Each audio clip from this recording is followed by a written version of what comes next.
Есть стук, да? Чувствуете? Стойки, что-то там стойки уже, по-моему, пора менять. Куда? На диагностику едем? Audi Центр Лес. Ох, пылюка какая. Вот это да. Хорошо мы находимся в салоне этого роскошного автомобиля.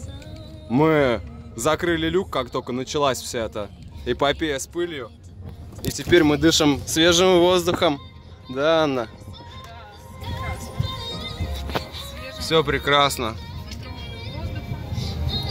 Фильтрованный. Дальше некуда.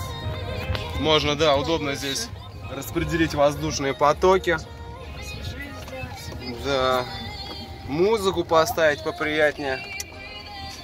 По рации что-нибудь другим сказать. По-моему, села. Ах, рация села, вот черт. А есть бесконтактная зарядка для рации в Audi Q7? Ой, Q8, это же Q8. Я думаю, туда же должна рация заряжаться, если она у тебя в кармане находится. Уже просто как-то телепатическим образом. Ох. Вот на самом деле едем по каким-то по горам, по лесам. Тут даже и дороги-то нету. А такое ощущение, как будто находишься где-то, ну не знаю, дома на диване газеты читаешь. О, люди бегут, смотрите. Это жесть сейчас. Это же жесть. Как так можно бежать? Это сверх невыносимые условия.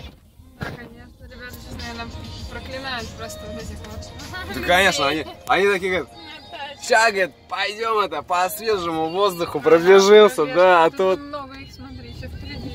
А тут опанцы. Ну я не исключу, если там сейчас еще с колясками кто-нибудь будет, или детский сад какой-нибудь, там на прогулку выйдет. Или эти загорающие на шашлыках. И тут вдруг такая колонна из Audi. Такую пыль подняли все. А функцию пылеподавления в Audi еще не придумали, чтобы вот какой-то сзади был фартук такой, и чтобы Audi проехала, пронеслась и даже следа не осталось. Ух, какие сосны сверху. Смотрите, можно заценить и сосны, и солнце.